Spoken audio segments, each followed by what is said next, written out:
Buen día a todos. ¿Cómo les va? Bienvenidos. Este es el primer encuentro de un ciclo, ¿sí? Organizado por el curso de actuación para espacios abiertos. Le damos la bienvenida. Gracias por estar, por acompañarnos en esta aventura, ¿sí? Si algo sale accidentado, sepan disculpar. La dinámica del encuentro es que podamos, en principio hoy, ya que es el primero, vamos a estar con Héctor Alvarelos, la mayoría quizás lo conocen, director, autor, director de teatro, formador, pedagogo de esta práctica que nos incluye, que nos interesa, ¿sí? Y que nos hace estar acá para pensarla un rato y juntes, ¿sí? Lo que les proponemos en la organización es, ¿sí? En principio, habilitar la posibilidad de que Héctor haga un poco de historia y hable a propósito de la práctica un rato, y después, ¿sí? Habilitar la posibilidad de que todos podamos hacer aquellas preguntas que necesitamos hacer para poder pensarnos juntos. Mientras tanto, quien quiera puede ir en el chat poniendo las preguntas que quiera.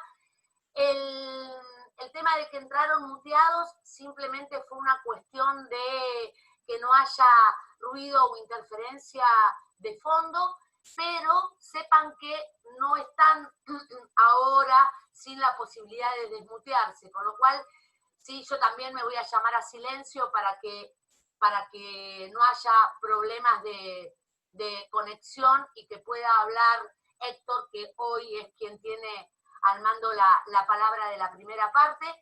Cualquier duda, cualquier inquietud, si alguien se sale va a poder volver a entrar porque deshabilitamos la sala de espera, así que no hay ningún problema.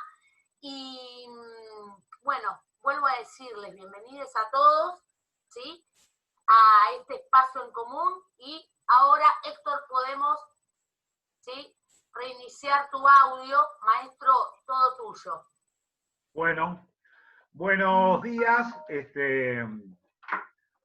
Bueno, hoy inauguramos esto. Yo estoy contento por lo que es mi pasión, que se esté hablando de algo que tanto quiero y que prácticamente le he abocado todo lo que puedo hacer en función como artista. Si bien hay otras cosas que me atraen también, esta creo que fue la central y uno de los ejes por lo que estamos acá, creo que fue por eso, porque desde muy, muy pequeño empecé con esto del teatro y pensando que lo que quería hacer era esto, y estoy muy feliz porque lo estoy haciendo a pesar de todas las contingencias que nos están rodeando hoy, y me parece tan loco estar haciéndolo por este medio. Yo que soy del siglo anterior, la verdad es que por un lado lo celebro y por el otro lado ansío tener los cuerpos cercanos. Y bueno, hablar de la calle en un momento donde la calle está vedada prácticamente porque no podemos salir, y bueno, y está tan convulsionada también a su vez en momentos de mucho estrés, el estrés que genera la misma pantalla esta para quienes tienen que trabajar y estar muchas horas frente a esto, a esta virtualidad. Bueno, todo esto es, y una cosa que siento que es la gran velocidad en que pasan las cosas.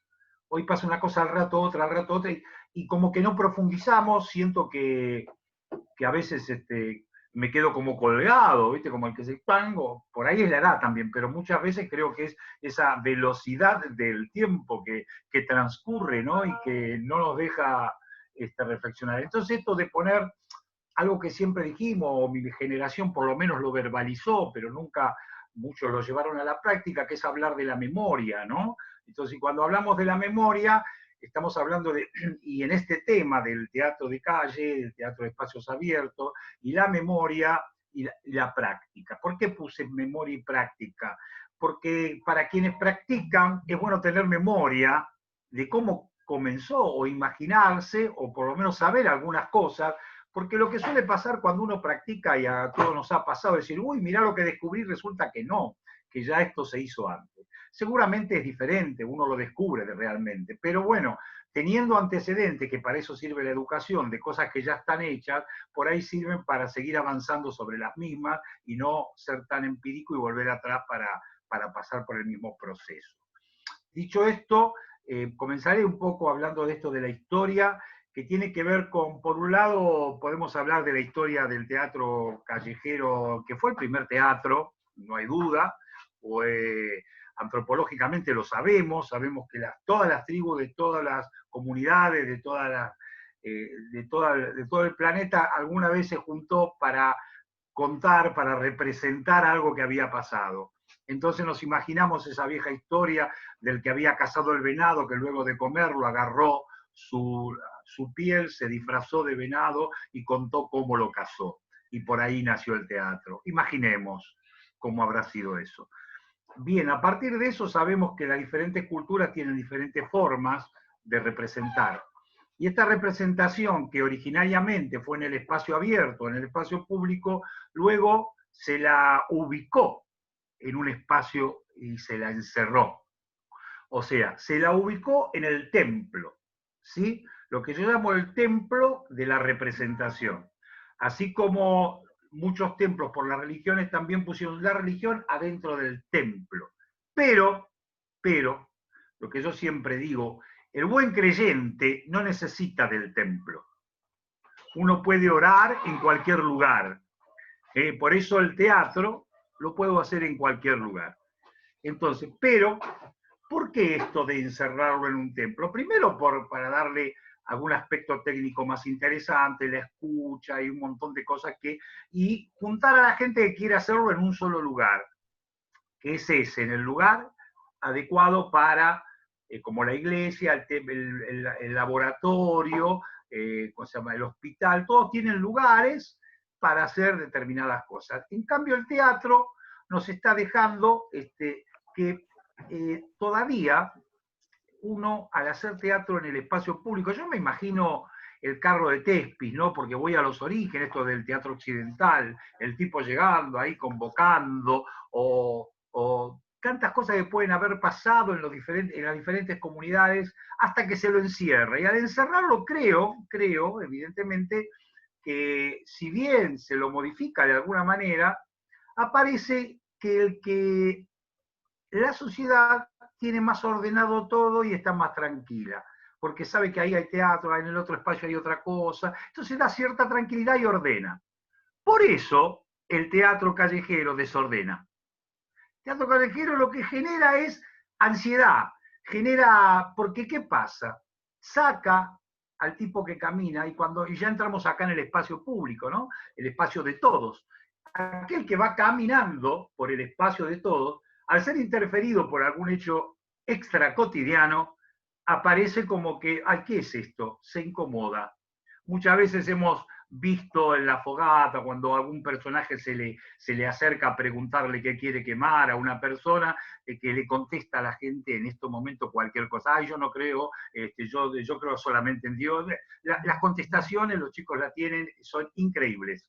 Bueno, por eso, porque entramos en un extra cotidiano y entonces somos nosotros los invasores de esa libertad que nos da la calle, pero que también se la da la gente, y de pronto entramos a romper esa cotidianeidad y de eso hay que hacerse cargo, ¿no? Cuando rompemos esa cotidianidad sabemos que tenemos que hacernos cargo, que el otro tiene que saber que estamos contando o no, o se dará cuenta, pero bueno, es una forma de abordaje a un lugar en permanente disputa que es el espacio público.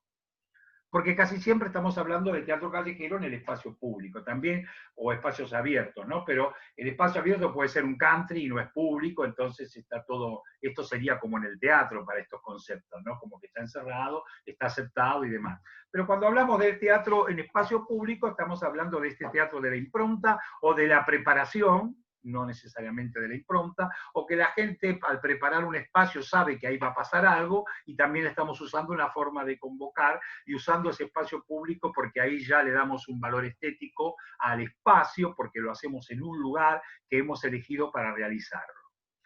La historia de nuestro teatro, entrando ya en nuestro teatro, cuando digo nuestro, en la Argentina, porque así dice también el título, ¿no?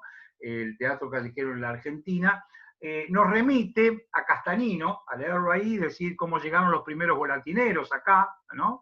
Y cómo llegaron a la Plaza de Mayo a hacer sus cosas. Y entonces estaban estos primeros tipos que venían también traídos por los conquistadores, ¿no? Entonces hacían sus cosas y fueron formándose en ese espacio que creo que en principio tuvo que ver con estos tipos que no solamente eran artistas, sino también eran sirvientes de los que los traían, ¿no? Entonces hacían de todo. Estos volantineros que yo los ubicaría como los primeros artistas del espacio abierto, son como esa raza que después fue formando una forma de ver esto y que va empezando a tener esa separación de clase también, ¿no? O sea, seguramente a los volatineros no lo iban a ver, o estos mimos y payasos, que hacían cosas muy, según lo que se cuenta, muy burda, ¿no? Pero esto en 1842, entonces cuando decimos 1842 y estos tipos que recién había salido la patria ahí, entonces traían esta gente como para animar y para el pueblo y a su vez, como decía yo, de servir a los señores. ¿Esto dónde termina cayendo? Los españoles, sobre todo, trajeron sus teatros, y entonces eso ya más o menos no vamos a hablar tanto porque medianamente lo conocemos, pero sí quiero radicar en dónde aparece nuevamente la calle como momento importante para el arte. Y creo que aparece cuando aparece lo que fue el circo, y llegan los primeros circos acá, con sus finales de fiesta, y vamos a caer, sí, sin ningún lugar a duda, en el circo criollo. Y entonces, cuando caemos en el circo criollo, sabemos cómo fue, como esta cuestión de haber generado un circo que venía de Europa con sus números y con su fin de fiesta, y que terminaba, que a veces era bastante burdo también, porque seguramente no traían a los mejores acá, ¿no? A los mejores números, no seguramente. Habría que venirse hasta acá en esa época. Entonces, cuando eso no, entonces ahí empiezan a entrelazarse en estos criollos que había y empiezan a hacer circo, y este circo que se termina no teniendo números, y al no tener números como fin de fiesta se les ocurre a los hermanos Podestá en el circo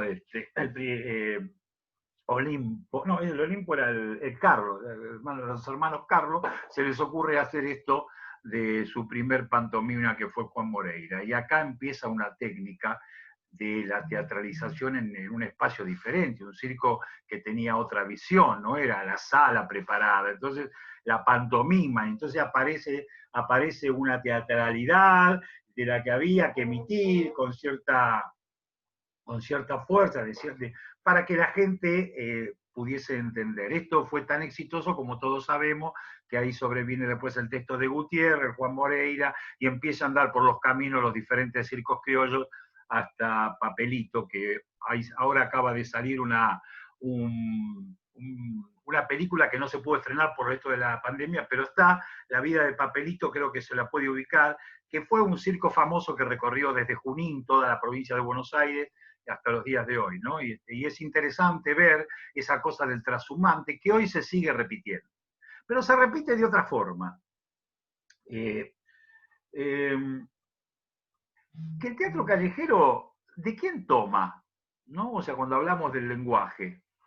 Entonces sabemos que el espectáculo que aborda la calle tenemos la murga uruguaya, en nuestro país la murga porteña, que los candombes que se iniciaron en aquella época ya ocupaban la calle, esos carnavales tan maltratados, porque a veces cuando servían el carnaval se lo ponían en la calle para aprovecharlo políticamente, cuando eran contestatarios se los escondía, cuando los negros llegaron a los lugares perfumados de la ciudad, los empezaron, bueno, vamos a cerrar el carnaval porque se le están metiendo a las chicas bonitas adentro y estos negros malos, bueno, toda esta cuestión que pasaba en la época de Rosas también, cuando vemos los carnavales, ¿no? O sea, cómo el pueblo toma la calle y en algún lugar vuelve a transformarse en algo molesto. Entonces, entra y sale la música a la calle, sale el circo, de alguna manera posteriormente, pero vamos a hablar entonces de qué fue evolucionando. Entonces tenemos la murga uruguaya, entonces aparece, hoy tenemos toda esta variante, mimos, estatua, el circo callejero y ¿cómo se llama? Todo aquello que tiene que ver con los formatos estos donde hoy llegamos que quería llegar yo ahora a hablarle de dónde podemos hablar del teatro de calle acá, ¿no? Con cierta libertad. Pero anteriormente a eso me refiero que esto el teatro callejero lo toma. Lo toma y cómo lo toma, porque hoy tenemos el circo de la calle, ¿no? O sea, el circo sin carpa, como queramos llevarle, que viene desde las rastras, de los orígenes, ¿no? De los que copiaron a los inventores del Circo del Soleil, y aparece hace rato ya, y por supuesto en democracia, aparece esto del circo. ¿Y el circo qué toma? ¿Qué vemos hoy como circo?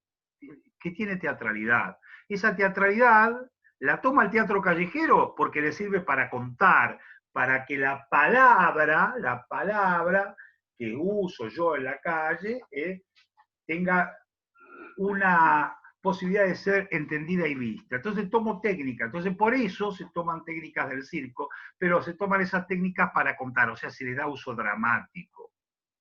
Mientras que el circo juega más sobre la expresión, sobre la emoción, sobre todo lo que el circo impacta, ¿no? Pero bueno, en términos del lenguaje, precisamente, hay algo que Hodgman decía en un momento, que lo tengo acá anotadito porque me pareció interesante.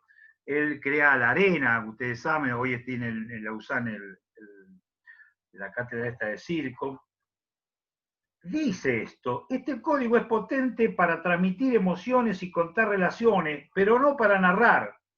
Aunque haya traído algo de oxígeno al arte dramático, no es posible hacer Shakespeare en el lenguaje de circo. Es muy difícil contar un drama familiar. O sea, esto es muy interesante para poder, y me parece puntual, para diferenciar por lo menos el teatro que yo, ¿no es cierto?, que yo entiendo que quise hacer alguna vez y que hice y que hicimos, que haremos, creo. Entonces, ese teatro que cuenta, y a esto quería llegar, el teatro que cuenta historias, ese teatro que utiliza el cuento, la dramaturgia, la palabra, y lo saca al espacio abierto para hacer este teatro de todos. Cuando nosotros hablamos de esto, tenemos que hablar de dónde fuimos tomando, de dónde tomamos. Y bueno, y ahí me tengo que incluir en qué me pasó a mí con el teatro de calle, porque tiene que ver con la posibilidad de cuando empezamos ya, después de la última dictadura, hacer un teatro en la calle donde, si bien hoy tenemos todavía problemas para usar la calle, porque como siempre lo dije, es un espacio en disputa, no es aquella guardada que sufrimos de las oscuras noches de la dictadura. Entre dictadura y dictadura se hizo algo de teatro callejero, más de tablado, ¿no? O sea, por gente que, digamos, talento lo ha hecho en la época del 70, algunos, bueno, pero era un teatro muy, también de esta tablado, esquinero. Y acá cuando llega la oscura época de la dictadura, nosotros caímos en los sótanos, a hacer teatro en sótanos, entonces cuando viene la democracia, ya sobre el final de la dictadura, donde nos surge esa necesidad impetuosa, enorme, de querer salir a ver la luz y hacer teatro en el espacio abierto, porque era una necesidad casi, diría yo, fundamental para cualquier artista. No solo pasó eso con el teatro, pasó con todo, ¿no? O sea, de salir a la calle, tomar esa calle. Y así fue tomándose la calle. Fue en ese entonces donde salieron algunos grupos en forma así, abrupta, y salió, personalmente nosotros, digo nosotros, pues fue el Teatro de la Libertad, que fue un grupo mítico que quedó así un poco ya en la historia del teatro, porque esto de hacerlo en Humberto Primo y Defensa, y todavía mirando los tipos con los anteojitos a ver quién es, porque todavía estaba yéndose la dictadura y empezamos. 83, después 84, y bueno, crece esto, crece la calle, y Teatro de la Libertad hace un desarrollo en donde por primera vez yo empiezo a pensar cómo me hago entender en este espacio donde estábamos haciendo un espectáculo y cruzaba el tipo que venía a armar los puestos de la feria de artesanos en medio de la función. Y ahí empieza uno a trabajar sobre la complicidad, la complejidad, digamos, de esto que tiene que ver el hacer teatro un espacio que es de todos y que hay que acondicionarlo de alguna manera, o hay que ver qué nos da. Y entonces me empecé a dar cuenta que hay que ver dónde lo hacemos, aún haciéndolo en el espacio abierto. Y dónde lo hacemos es donde también lo quiero contar. ¿Y qué quiero contar? Entonces todo esto es un combo de cosas que tengo que tener claro cada vez que abordo este tipo de teatro.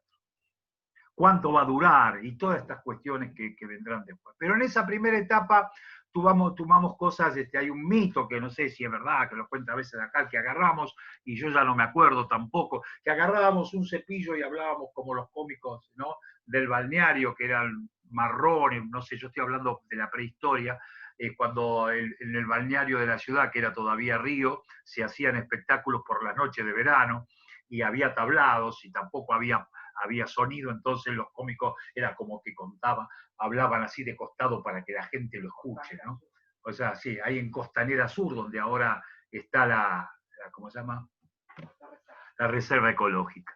Bueno, de esa idea empezamos a ver cómo hablábamos, empezamos a improvisar, a jugar y a darnos cuenta cuánto valía lo corporal. Yo venía de este grupo, que un grupo que había trabajado mucho desde lo corporal, entonces había una energía particular y creo que fue eso lo que nos dio facilidad para entrar en este lenguaje.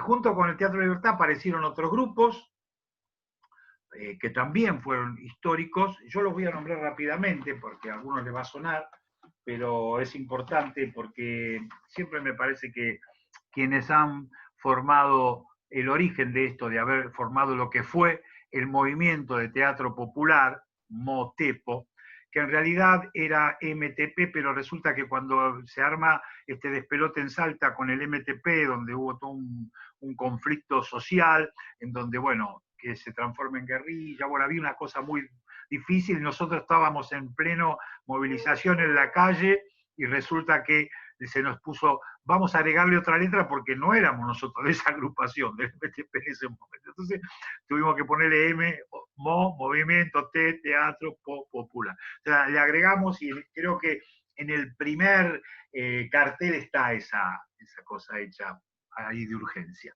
El Movimiento de Teatro Popular tuvo su revista, tuvo los grupos que nos empezamos a encontrar y a definir qué era el teatro popular. Nunca nos pusimos de acuerdo, jamás. El teatro popular nunca, en los grupos no, para uno era una cosa, para otro otra. Y bueno, algunos quedamos con esta idea de que es el que la mayor cantidad de gente entiende. Y cuando la mayor cantidad de gente entiende, es más popular. Y no habla en todo caso de la calidad, ¿no? O sea, artística fundamentalmente.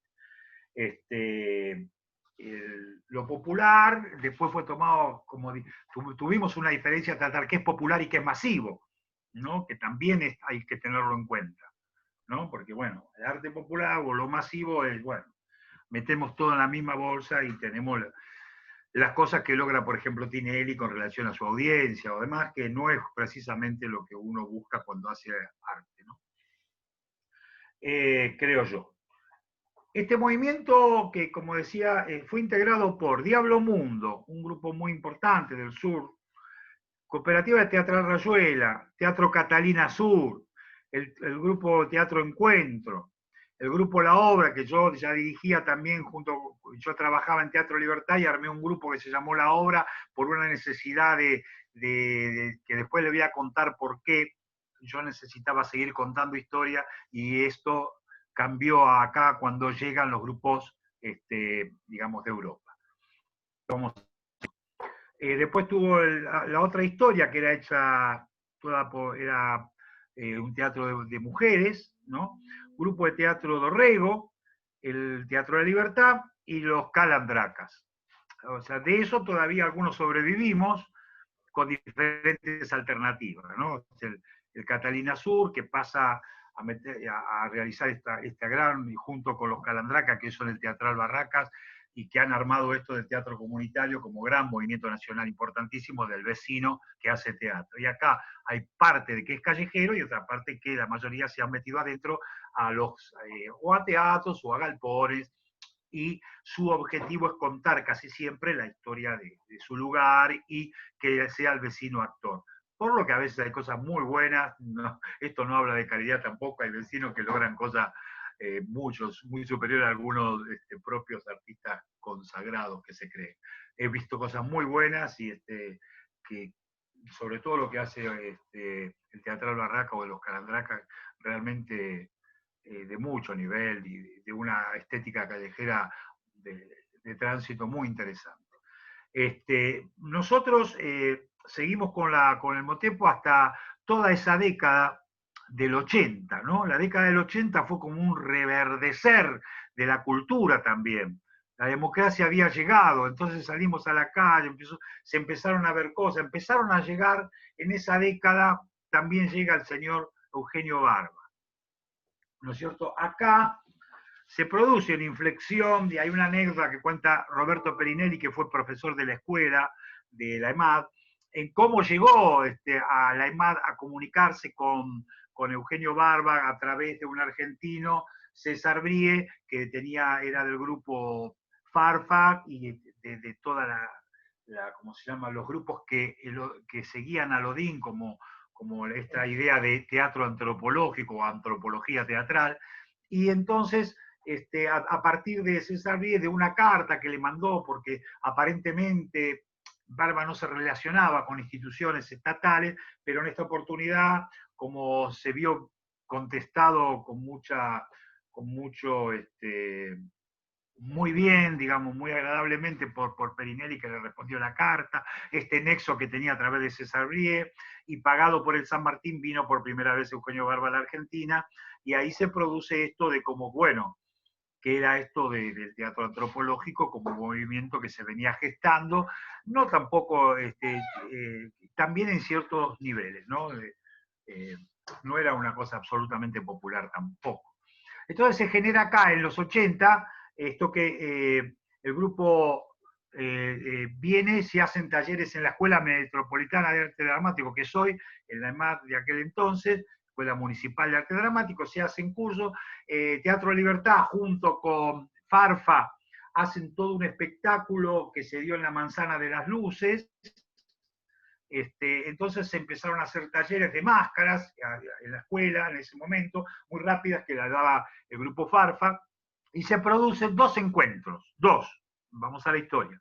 Un encuentro en Bahía Blanca, que fue el encuentro de teatro antropológico, que se le llamó, que tuvo sus cohetes, porque claro, se puso mucho dinero para traer a Barba y a todos sus grupos, porque fueron todos los grupos estaba el Potlatch, el Tascábil, Sara, no me sale el nombre, Sara, perdón, ya me voy a acordar, el Fara Sabina, ahí está, el Fara Sabina y entonces se hace el encuentro de teatro antropológico en Bahía Blanca, que en realidad de espectáculo tuvo poco, porque no se eran días de semana, yo fui representando a la EMAD y al Teatro de la Libertad, era así la pobreza que había, un tipo representaba a tres lugares porque había que ir hasta Bahía Blanca, y bueno, fue interesante en poder ver, y para mí personalmente, y esto ya es personal, desmistificar algunas cuestiones que se venden a veces en los marketing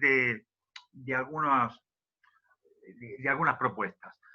Yo creo que fue una experiencia interesante, decía, porque ahí nos encontramos con una realidad latinoamericana a nivel teatral, y al no poder ir los grupos de capital, por esta causa, porque fuimos algunos nada más, se hizo toda una gran movida donde vinieron un grupo de México, que era una especie que contaba el mito de la Llorona, que también eran vecinos, era un grupo realmente comunitario, de México, se vino, y bueno, y algunos grupos que estaban cercanos ahí de la Patagonia, y bueno, y se hicieron charlas, y en esas charlas estaba mucha gente estaba muchas figuras del momento, y estaba también Magracia, al que quiero yo también que se lo conozca, que fue un gran antropólogo, al que creo nunca realmente se lo tuvo en cuenta, uno que había hecho una investigación muy profunda sobre la teatralidad de los grupos originarios del norte argentino y también de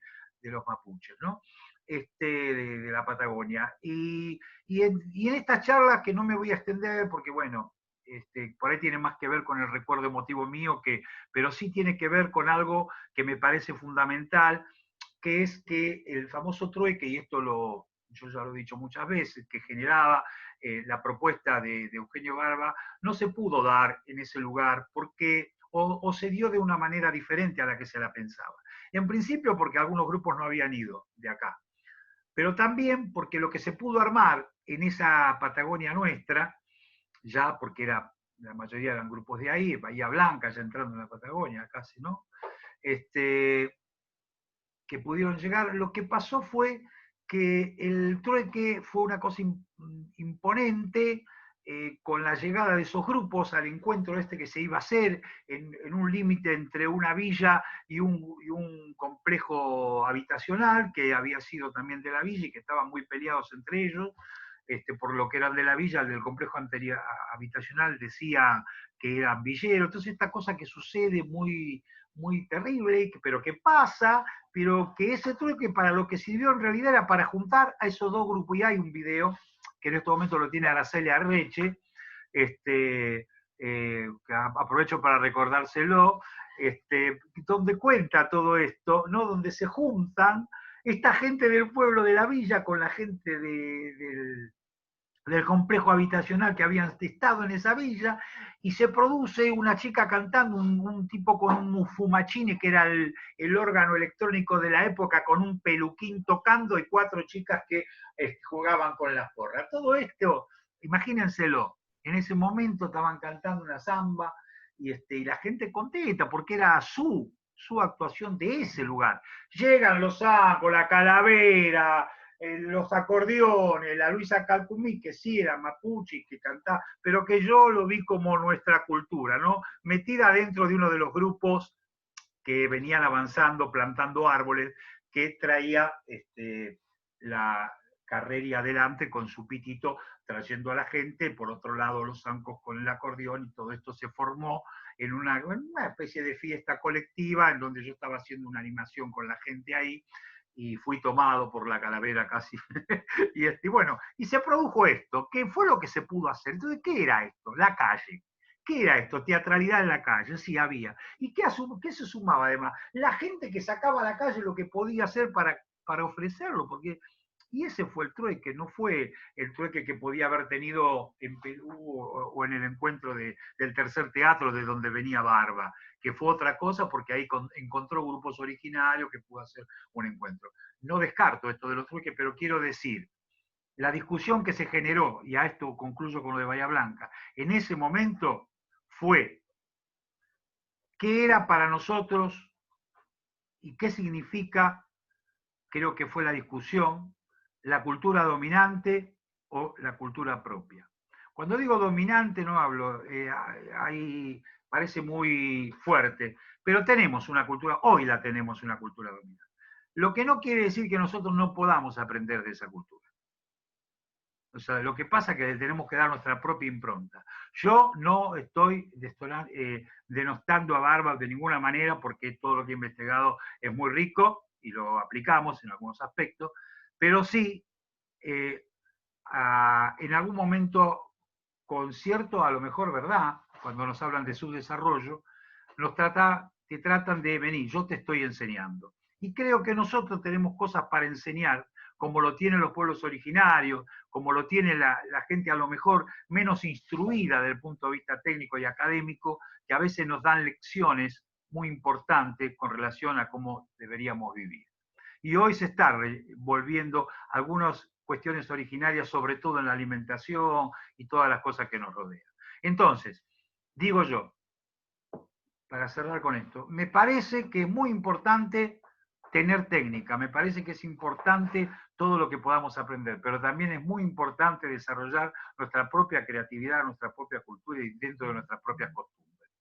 Esto cierra acá en el 88 con un encuentro de teatro callejero, aunque el primero lo habíamos tenido en Neuquén, ¿no? El primer encuentro se llamó, lo quiero citar porque fue el primer encuentro post dictadura y que viene del interior, contrariamente, y que siempre se lo ha tenido, como siempre, como sucedió en Neuquén, parece que no había sucedido. Y fue del 3 al 9 de noviembre del 86, se proponía como objetivo que los grupos empezaran a entender las realidades regionales del país. Y llevaron ahí al Grupo de Orrego Teatro de la Libertad, el Club del Clown, Mamulengo Presepada de Brasil, Grupo Mapu de Chile, un grupo mapuche, Puro Grupo de Viedma, y estos grupos, y los tábanos. Entonces estos grupos se hicieron un encuentro interesantísimo regional, porque conocimos la cultura del mapuche chileno con la del mapuche neuquino. Fue muy rico, pero estas cosas no trascienden, porque son muy regionales y de pronto no fueron en ese momento desarrolladas. Yo sé que hay una investigación que hizo Araceli sobre el teatro mapuche, que también pueden hablar con ella después. Pero esto que aconteció fue el primer encuentro que yo tengo registro, ¿no? De haber quedado prácticamente sin voz por el gran viento que había en Neuquén, al cual me tuve que hacer unas gárgaras de vaselina con bicarbonato para poder recuperar la voz al otro día. Que es muy buena, se la recomiendo, no sé qué dirá Erika, pero bueno, yo la pude recuperar así. Bien, ese encuentro, bueno, cuando viene acá en el 88 el encuentro de Barba, estaban todos los grupos que estábamos en ese momento en el Motepo, estaba la EMAD, estuvieron todos los grupos del ODIN, que también habían estado en Bahía Blanca. Se aprovechó toda esta movida, fue muy rico, también hubo muchísimos grupos ahí en ese momento, pero bueno, no vamos a extendernos mucho en esto. Vamos a terminar con la década del 80, que se disuelve el Motepo en el 89. En diciembre del 89 el Motepo deja de existir. ¡Oh, qué tristeza! Los grupos se caen. Era el fin de la primavera democrática. Se había disparado el Austral. El 30 de diciembre habían cerrado los bancos, feriado bancario, y nosotros estábamos todos juntos en un encuentro del Motepo en el Tigre, en el Club de Gas del Estado, haciendo un encuentro donde nos veíamos qué hacíamos todos los grupos, no un delegado del grupo. Todos los grupos habíamos hecho su función, era para nosotros la función y ahí hacíamos cómo funcionaba. Fue un encuentro realmente muy, muy rico, muy interesante porque nos conocimos, cada uno nos conocimos nuestras estéticas, conocimos nuestra forma de dinámica grupal, conocimos nuestros entrenamientos, fue la verdad maravilloso y Carlos Ullona, que era de Diablo Mundo, que tenía que llamar al flete para que volviera a nuestros hogares, en vez de hacerlo a las 9 de la mañana, lo hizo a las 9 de la noche, fue un gran fallido porque no nos queríamos ir. ¿No? Ese fue un fallido que tuvo Uriona diciendo, no me quiero ir, en vez de las 9 la mandó para las 21. Y bueno, nos quedamos un día más ahí cerca del fin de año.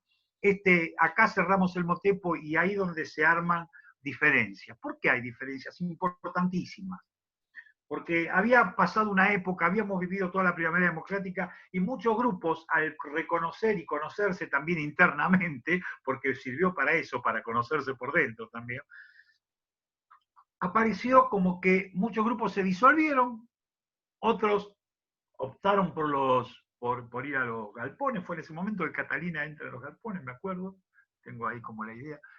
Y después, ahí el grupo La Obra, que yo había formado para hacer teatro para niños y teatro callejero, y mientras estaba en Teatro Libertad, se junta con el grupo El Encuentro y nace La Runfla.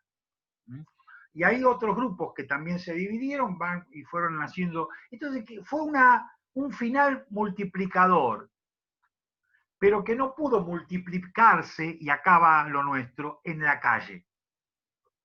Porque aparece enseguida los 90, y la década del 90 fue una década nefasta también, como fue los últimos 4 años que tuvimos, fue una década de neoliberal, donde aparecen las rejas, y donde aparece que los grupos empiezan a tener dificultades también para sobrevivir, y en un momento hay un video que tenemos que se le preguntaba a Perinelli por qué no hay un teatro nacional de teatro callejero más desarrollado, y le dice, porque es caro el teatro callejero, dice Perinelli.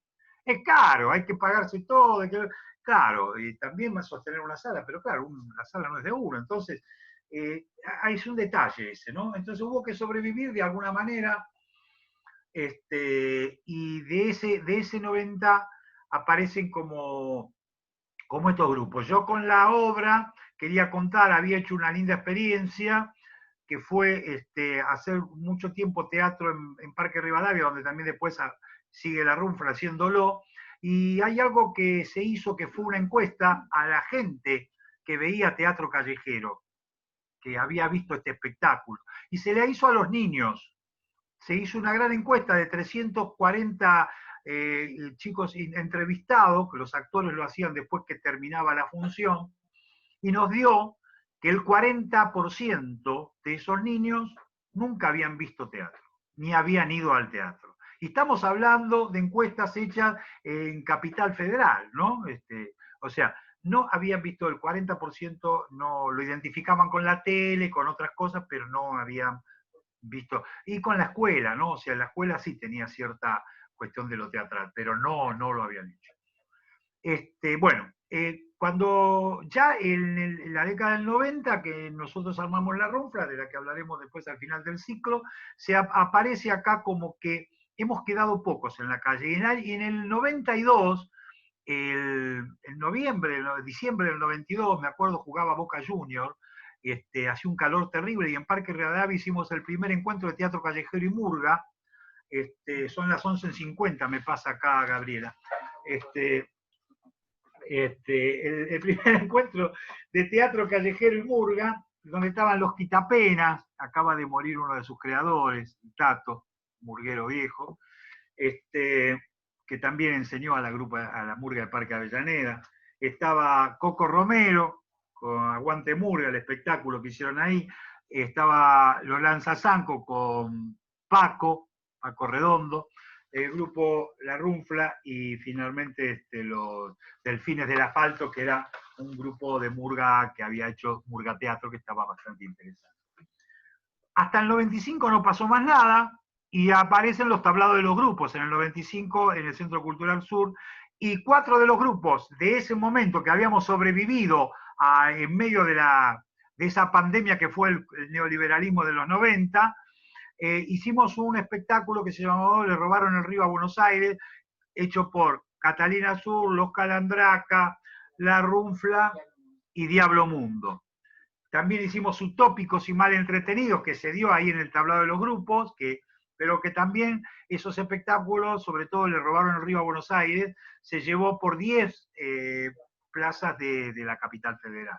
Esto fue como muy rico para nosotros, que ya veníamos transitando la calle hace mucho tiempo, y ahí anduvieron también, empezaron a dar vuelta en los 90 los grupos, entre lo que se encuentra Mistrato, que formó el compañero que está ahí con los auriculares, Pablo Roiza, ¿no es cierto? Que también fue un grupo mítico, vieron, porque pasa el tiempo y hizo cada vez más cosas Mistrato, pero bueno, no hizo mucho en realidad. Pero lo que hizo fue importante, eran unos jóvenes muy quiche, muy fuertes, y que proponían cosas bastante snob, entonces fueron la verdad que fueron importantes. Lástima que no pudieron seguir, porque creo que para mí fue por su exceso de perfeccionismo, pero bueno, esta es mi opinión. Pero bueno, hoy lo puede seguir haciendo, y esto es lo importante, que forma parte del plantel docente de la escuela. Yo creo que todo esto que vino pasando en los 90, como yo registro como máximo, también en máximo evento, se formaron grupos en el interior. Cuando hablamos del interior, hablamos de las provincias, porque yo no sé cómo carajo llamar al interior, porque es adentro, afuera, no sé, la verdad que no sé. Sé que es otra región. Y bueno, yo sé que en Tucumán se han hecho cosas, en Mendoza hubo grupos, y también crece junto con la Runfla el grupo La Tramoya, que probablemente lo podamos tener en estos ciclos. De Santa Fe, el grupo de Santa Fe La Tramoya. Bueno, termina esto, en el 2001 dijimos, hay que hacer un encuentro, y también se nos ocurrió hacer un video para contar la historia que se llama Arte sin Techo. Lo hicimos desde la Runfla, pero participaron todos los grupos que hasta ese momento pudieron sobrevivir. Voy a ver si tengo la historia del grupo del techo, el grupo de historia, productos. Bueno, este video, si quieren, pídanlo, hay posibilidad de verlo. No está subido al, ¿cómo se llama? Al canal, pero creo que Araceli, si después lo que quieran, puede armar una jornada, pero para los que realmente le interesen, porque está la opinión, está hecho sobre 4 ejes, ¿no? Sobre cómo, porque está Teatro Libertad, está Mistrato, está Catalina, está Teatro Libre, está, bueno, hay un montón de grupos y en esos está el grupo de Mendoza, está la Mocha, bueno, creo que es muy importante para que les interesa profundizar, que lo puedan ver ese video. Yo creo que sintetiza un montón de cosas, sintetiza también un poco el pensar de toda una década o más, de 2 décadas y de toda una historia que tiene que ver con esto del teatro de calle. Me parece importantísimo que se lo pueda ver porque es el único material que tiene ese registro. ¿eh?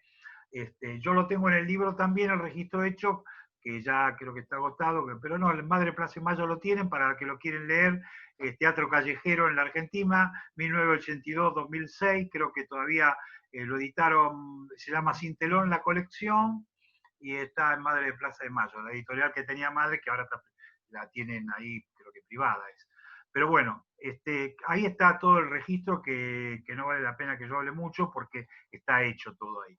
Pero bueno, esto sigue avanzando. ¿En qué termina? Este video habla de 4 temas que, bueno, que tienen que ver con la dinámica, con la estética, con cómo se produce y cómo seguirá el teatro en la Argentina, en la opinión de esa gente. Bueno, después de eso, en el 2001, como decía, hacemos nosotros el primer encuentro de teatro de calle. Nos animamos en el 2000 a armar un encuentro y en el encuentro nosotros empezamos a tratar de traer algunos grupos que pudiéramos de Latinoamérica. Fueron los encuentros que se profundizó, donde eso también tuvo una riqueza para el crecimiento. Se estableció una particularidad en cada uno y pudimos reconocer que había también en Latinoamérica, vinieron grupos de Colombia básicamente, vino el Teatro Núcleo de Italia, los grupos de Colombia nos dieron de una realidad, después yo pude ir hasta allá y conocer más en su territorio, cómo realizan con sus particularidades.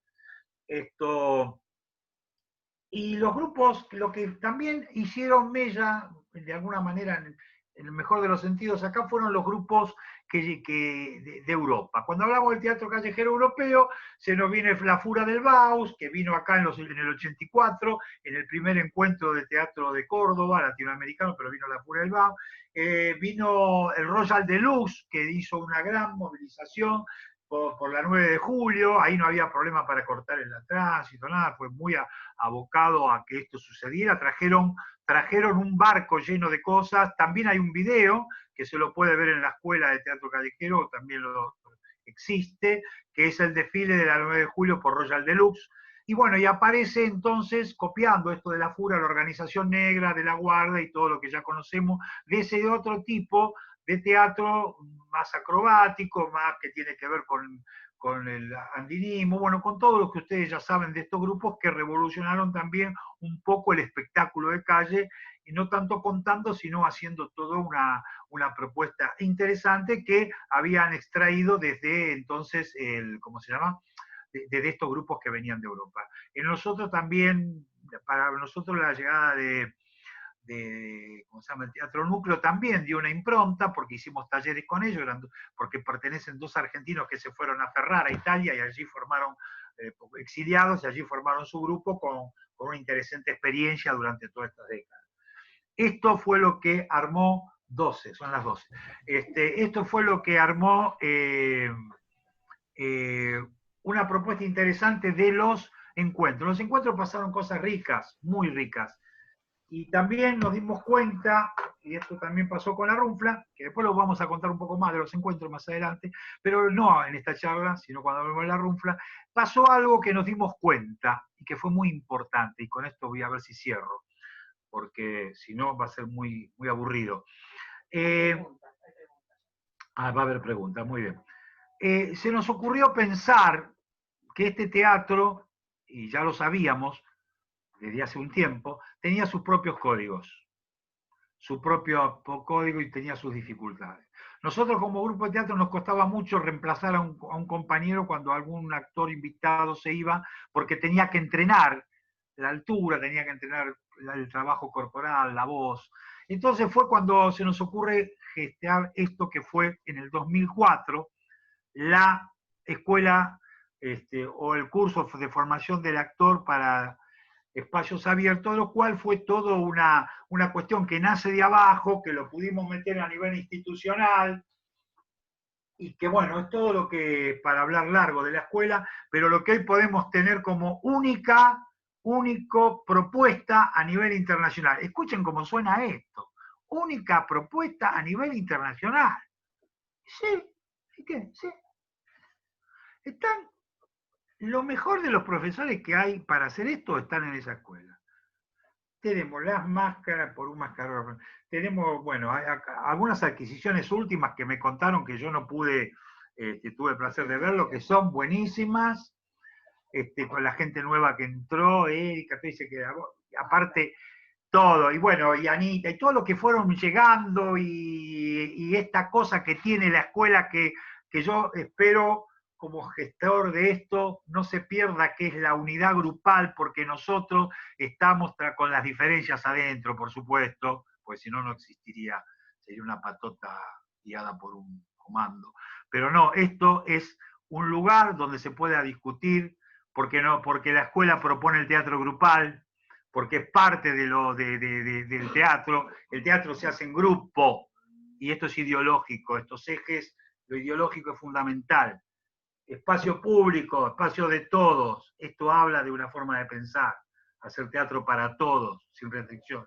Esto habla de una técnica para hacer esto, y para esa técnica tenemos una forma de producción que tiene que ver con esto, con la actividad que se salga haciendo un teatro grupal.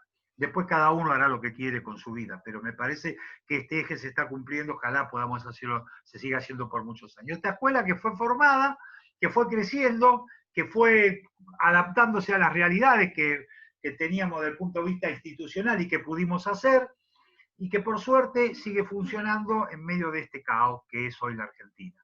Yo una de las cositas que me quedaba para decir sobre el teatro de calle es la relación con los productores, que hay muy pocos que quieran producir teatro de calle, salvo que haya un interés muy concreto, alguna propuesta muy rica, pero la producción también pasa por la autogestión, por los grupos. Esto es por lo menos lo que nosotros podemos lograr, aunque creo fehacientemente que hay otra forma de producción que habría que investigar.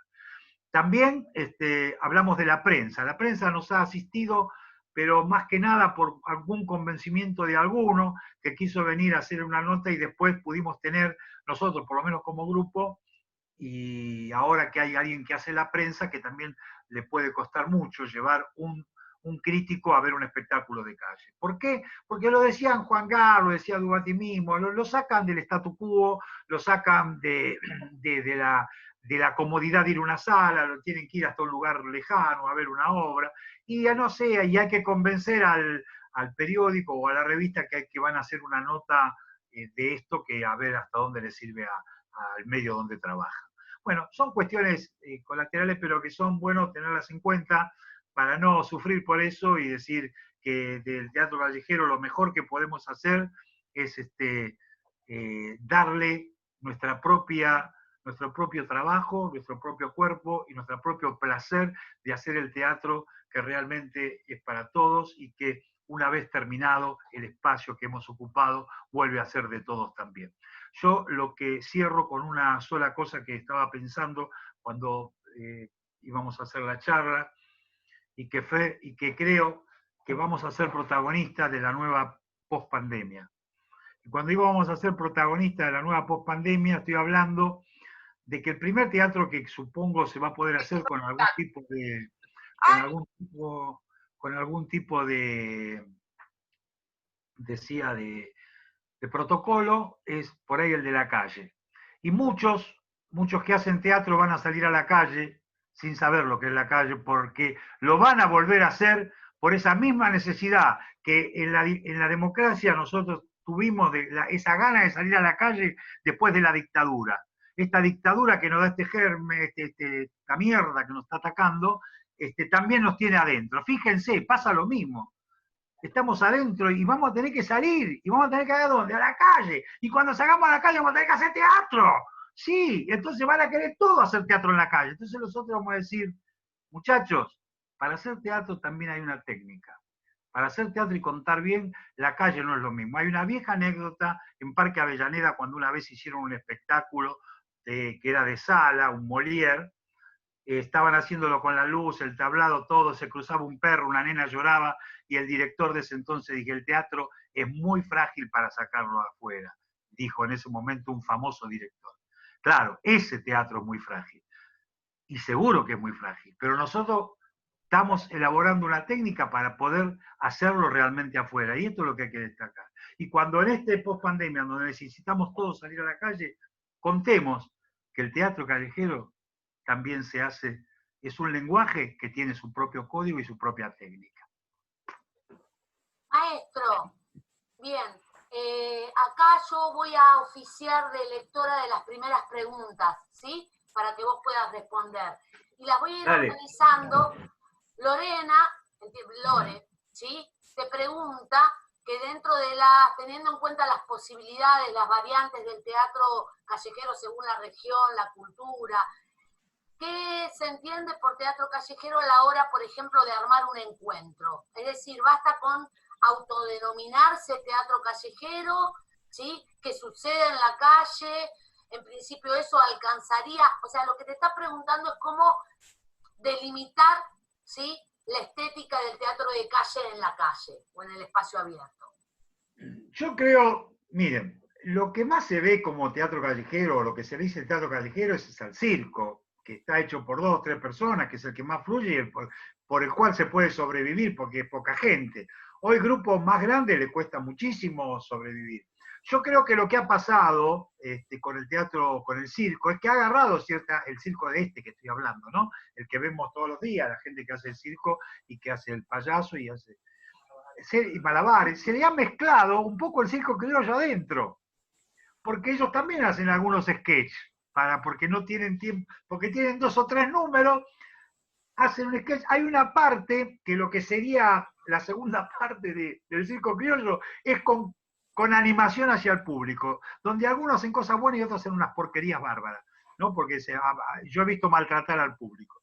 Pero haciéndolo bien esto, porque como todo se hace bien o mal, yo creo que hay esa gente que ha tomado el circo criollo afuera, porque tiene esta parte que se prepara la gorra, se remata y el fin de fiesta es el número final que dejaron a la gente colgada para que pongan la gorra, ¿no? Que es lo que hacen los cirqueros. Dejamos a la gente colgada para poner la gorra, pero antes hacemos toda una pasada de gorra que es una teatralización y cada uno trata de ser lo más original posible para sacar la plata que puedan, porque de eso se vive. Y ahí aparece la comedia del arte, los cómicos que iban a las ferias a poder conseguir a alguien que los invite a comer, y bueno, y aparece el origen, aparece la esencia. Entonces, eso es un tipo de trabajo que hoy tenemos. Digo, para identificándolo.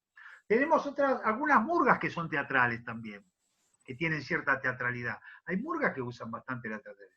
Pero entonces tenemos que definir qué tipo de encuentro queremos. O hacemos un encuentro de espectáculos de calle y seleccionamos y metemos lo mejor de cada cosa, o hacemos el encuentro de grupos de teatro de calle, aquellos grupos que cuentan historias, que tienen una teatralidad donde se usa esto que decía el circo o los burgueros y demás, pero que cuentan historia. Entonces, el contar historia creo que sería una de las posibilidades de elección. Pero a mí me parece que hoy está pasando esta fusión, ¿no? De algo de circo mezclado con algo de anécdota, con algo de... que bueno, que si está bien hecho, me parece que lo que sucede, y hay algo que es tremendo, ¿no? Que parece que como hay que comer de esta profesión, y entonces quienes hacen esto necesitan que las gorras sean buenas, a veces se pierde el límite de la dignidad de pasar la gorra. Esto es nada más. Pero si no, creo que, bueno, y eso es un tipo de cosa que uno puede ¿entendés? Después está todo lo demás, pero a mí me parece que fundamentalmente hay que elegir qué tipo de encuentro quiero. Y si ese tipo de encuentro incluye todo lo que pasa en la calle, o si estamos hablando de teatro, de ese teatro que cuenta, no importa qué forma estética, pero un teatro que cuenta historias. Me parece que va por ahí. Yo voy recibiendo las preguntas y organizando de acuerdo a lo que hablas, y creo que acá hay un punto. Bruno plantea varias preguntas, y tiene como su relación. Pregunta en principio, ¿cuál crees que ha sido el avance sobre el teatro callejero a nivel gubernamental? ¿En qué aspectos crees que sigue siendo igual de difícil, ¿sí? A tal punto, y lo reúno con la otra pregunta que él mismo hace, que es, ¿qué es lo que crees que falta a nivel de compañía o a nivel actoral o gubernamental para que las compañías que nacen como callejeros no terminen entrando a salas para morir? Mirá todo el mundo que te abre, ¿eh? Mira, yo como adhiero junto con talento a muchas cosas que a pesar de que él tiene una sala dice, salgan a la calle, vayan a buscar a la gente, vamos a la calle, ¿qué tenemos que hacer adentro? Cuando tenemos que pagar, él dice, ¿no? Pagar un teatro que no lo podemos sostener, bueno, está quien tiene las salas de teatro que están organizados y entonces quien quiere hacer teatro de sala no tiene más que, hay subsidios desde el Estado que mantienen las salas, hoy están todas en quiebra, hoy hay un grave problema las salas de teatro independiente que están en situación difícil. Ahí justamente se están juntando todo lo que tiene que ver con lo artístico, porque en medio de la pandemia no se pueden pagar los alquileres, no se puede pagar nada, entonces se está poniendo duro. Quienes hacen teatro en la calle o que hacen circo o lo que sea, tampoco pueden salir, o sea que también está duro. Para eso se han gestado algunas líneas de subsidios, pobres pero existen. Nosotros acabamos de cobrar como Runfla el premio Podestá, no premio, perdón, hay un premio Podestá, lo quise separar, que es un subsidio que se dio en 3 etapas, que es una pequeña plata para los integrantes de los grupos. Esto es lo que pasa hoy específicamente, ya en este contexto. ¿Qué pasa con proyección? ¿Qué avala hay desde el Estado? El Estado no tiene la particularidad de pensar en el teatro de calle, ni mucho menos. Normalmente se piensa en un teatro en general, entonces el lenguaje es el que uno eligió, entonces uno tiene que entrar dentro de la norma que hay para el teatro, en los subsidios, porque es todo lo que hay, o en alguna contratación de algún espectáculo que lo quieran contratar y ofrecérselo al Estado, pero para la producción solo existe lo que es Proteatro y el Instituto Nacional del Teatro como elemento para producir, ¿no? Como instancia de producción. Pero todo lo demás hay que ganárselo. Inclusive, para hacer depósitos, para uno ser actor, hubo que pelear dentro de la Asociación Argentina de Actores que te permitan depositar la gorra, por ejemplo. En Argentores te piden para hacer un subsidio, para cuando vos pedís un subsidio, te piden que te firme el de la sala, porque si no, no hay posibilidad de que te den el subsidio, porque no se sabe dónde va a ser el espectáculo. Hay que pelear eso también. El espectáculo lo hago en la calle, que me firme el guardián de la plaza, que es lo que hacemos nosotros en Parque Avellaneda. Pero bueno, que lo firma el coordinador de cultura. Pero entonces, hay cuestiones, hay que seguir peleándola. El año anterior se peleó mucho con lo que fue la limitación que están poniendo desde el Código Contravencional sobre el uso del espacio público, y tuvimos que ir a la legislatura varias veces a pelear por todo lo que es el espectáculo de calle, para que no se lo penalice y en lugar de penalizarlo se lo favorezca. O sea, estamos muy lejos de pensar en un Estado, por lo menos en la ciudad, en un Estado que aliente estas posibilidades. Solamente cuando ellos necesitan concretarlo, entonces te contratan, porque dicen, bueno, hoy vamos a hacer la noche de los teatros, hay 3 o 4 chicos que hacen algo en la calle que está copado, o se les ocurre alguno, o hay gente que hace cosas buenas también, no digo que no. Pero bueno, ese es el momento que está el permiso. Pero como proyecto no hay nada. No hay un proyecto, por más que uno lo presente, que se lo pueda, ¿cómo se llama?, entender que hay un proyecto en el Estado de esto. En realidad nosotros formamos parte de los grupos de teatro independiente y todo el tiempo hay que estar detrás de ver qué subsidio hay y estar tratando de lograrlo a partir de esta instancia. No hay ningún apoyo concreto. Y lo mismo que pasa, hoy tenemos la escuela, que es la particularidad de la ESMAD, tiene que ver con esto de ganado. Es un espacio ganado al que hay que sostenerlo también, porque hubo momentos que a nadie le interesaba que haya un curso de teatro callejero, y eso es una realidad. Porque aparte, el teatro callejero siempre se lo ve en los márgenes, ¿no? Y no es porque uno quiera estar en el margen, sino porque la característica, qué bueno, viste, la Runfla, que claro, como tenemos muchos años se lo conoce mucho, pero sí, porque muchos de esos que dicen, la Runfla no vieron un puto espectáculo de la Runfla. Entonces, pero es porque ya se instaló en un lugar. Entonces, pero no hay un interés, porque es difícil, porque como decía Perinelli, también es caro de alguna manera, hay que tener un espacio y hay que tener sobre todo muchas ganas. Entonces, para hacer esto hay que partir de muchas ganas, de mucha fuerza, de mucho sostén, de mucho amor por la estética, y después pelear dentro del Estado, porque no solamente la calle, sino todos los grupos que hacen teatro pelean de alguna manera para que este arte se siga sosteniendo.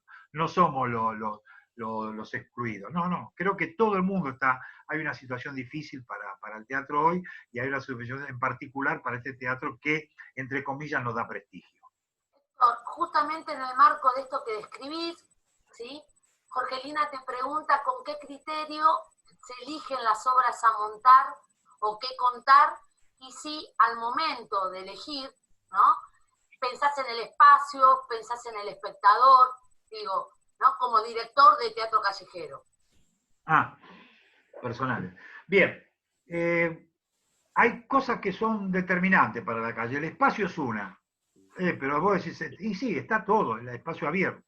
Pero uno puede enamorarse de una casa, por ejemplo, ¿no? Yo cuando vi el antiguo natatorio dije, acá tengo que hacer un espectáculo. Entonces lo ocupé todo. Entonces, como tenía la posibilidad de hacer un evento, hice un espectáculo y la gente, afuera, ¿no? La gente descubrió el edificio. Descubrió que tenía unas cosas arriba, una alforja hermosa. Entonces la gente empezó a mirarlo, el edificio, porque estaba un actor allá arriba. Bueno, y ahí elegí un espacio. Digo, yo quiero hacerlo acá. Entonces, claro, quedé atado a eso, porque hacerlo en otro lugar era repensarlo, ¿no? Repensar el espacio. Después está el espacio puro, pensar en un espacio donde no hay nada, una plaza, y después hay otro si quiero hacerlo en una esquina, porque ahí tengo que estudiar previamente, antes de ver qué quiero hacer, y por qué lo quiero hacer. Que yo, hay un espectáculo que siempre quise hacer y no pude porque estaba planificado, al final no se puede, que es un espectáculo entre lo público y lo privado. Usar dos casas de un lugar y hacer con la calle y adentro y arriba. Digamos, eso es otra forma de un capricho de elección. Y después, ¿qué es lo que quiero contar? Es el otro aspecto. ¿Qué quiero contar? Yo también elijo qué quiero contar. Y cómo lo quiero contar es la forma. Entonces, yo quiero contar, ahora nosotros estamos trabajando con el Grupo La Runfla sobre la ceguera. Y hablamos, qué sé yo, un año sobre la ceguera. Y decís, ¿pero para qué sirvió? Y hoy nos dimos cuenta en una charla ayer que había servido para mucho, porque había muchas cosas latiendo ahí que están. Entonces, el grupo habló, decidió sin saber qué, porque la ceguera era porque no sabíamos qué hacer. Habíamos hecho, ¿qué hacemos en esta Argentina de hoy? Bueno, de esa charla surgió una necesidad y algo para poder hacer. Después la estética se va modificando, pero estas cuestiones, ¿qué elige un director? Si es de un grupo, tiene que buscar el consenso que el grupo lo quiera hacer. Entonces, mira, podemos hablar de esto hoy. Bueno, después hay cosas que son de cada rol. Después está la elección del espacio, es otra de las cuestiones. ¿Dónde lo voy a hacer? Es determinante, porque es condicionante. Pero también, así como de condicionante, da esa posibilidad que no te da la sala. ¿No es cierto? Yo no puedo hacer el gran funeral en una sala. Sí, lo puedo hacer, seguro, pero no va a tener nunca la potencia de 25 andamios con los tipos cantando la internacional ahí arriba y usando las moradoras, ¿no? Entonces, todo eso es propio de esta estética, es propio de este lenguaje. Y me parece que en este lenguaje pasa, y en esto pasa como cualquiera que quiera hacer una obra de teatro, ¿no? O sea, un director elige, bueno, yo quiero hacer tal obra. Si es el grupo concertado es una cosa, se convoca a la gente. Pero si es un grupo, realmente, ahí es donde uno tiene que conciliar qué es lo que va a hacer. Entonces, la temática, básicamente. Entonces, y de esa temática uno se va inspirando y va trabajando con todos. Y esta tarea grupal va surgiendo en ese espacio que también uno lo va modificando de acuerdo a lo que va viendo. Entonces, para terminar, espacio, qué quiero contar y consenso grupal. Son las tres cosas. Bien, acá Bianca, voy a tratar de ir por el orden para no saltearme a nadie. Bianca te pregunta cómo se planificó la primera fogata realizada por el grupo en la Placita Latinoamericana, cómo surgió la idea y cómo fue la participación de la gente. Digo, también explica un poco este ingreso de lo de la fogata para quienes son externos a esta actividad que como curso, digo, nos fue legada, ¿no? Sí. Sí, bueno, la fogata yo la conocí de chico cuando en Buenos Aires se podían hacer fogatas, que se juntaban los pibes del barrio en la esquina, en San Juan o en San Pedro y San Pablo, juntaban leña, se nos afanábamos la leña a ver quién tenía más leña, se producían las guerras de Gomera, no eran buenos los pibes de antes, eran tan malos como ahora. Entonces se producía este juego ahí, entonces donde se hacía una fogata en una esquina, después todos iban a la fogata del otro igual. San Juan, San Pedro y San Pablo, se ponía un muñeco, se le ponía una zanahoria como el pito, así, viste, algunos para jugar, se ponían a cocinar papas y batatas, que esto todos los viejos lo recuerdan, ahí al rescoldo, y se producía este encuentro. Que esto, bueno, viene de todo, ¿no? Esta cosa alrededor del fuego, de los españoles, los italianos, y después está lo que era originario de estas tierras, que nosotros somos hijos de inmigrantes, entonces hacíamos eso. Por otro lado, esa fogata se había dejado de hacer por varias cosas. Una de las cosas fue la dictadura, como todo lo que se hacía en la calle. Está, básico, una más. Pero también porque la ciudad creció. Pero acá, cuando nosotros llegamos como grupo de la Runfla, en la placita latinoamericana, que está acá, ahí donde pasaba un arroyo, que ahora está entubado, hoy esa placita tiene como tres rejas, una para los chicos, otra para no sé qué y otra para afuera.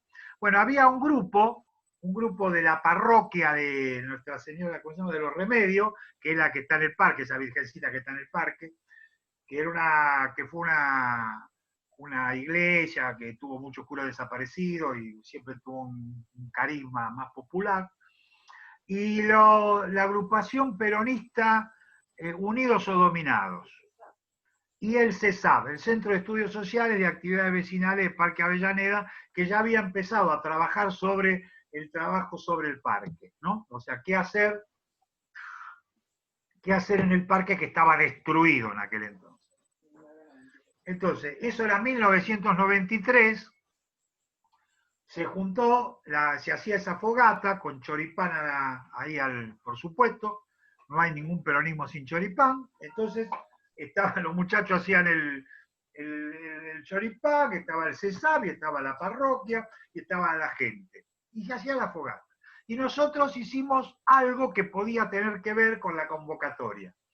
Entonces, ¿cómo hacer esa convocatoria? La fuimos elaborando y fue lo que se gestó después, que lo trajimos al Parque Avellaneda, lo que es hoy Luz de Fuego, ¿no es cierto? Lo fuimos llevando en función de esto que es una estructura, que tiene una especie de estructura dramática donde se incluye todo y que es hoy la fogata.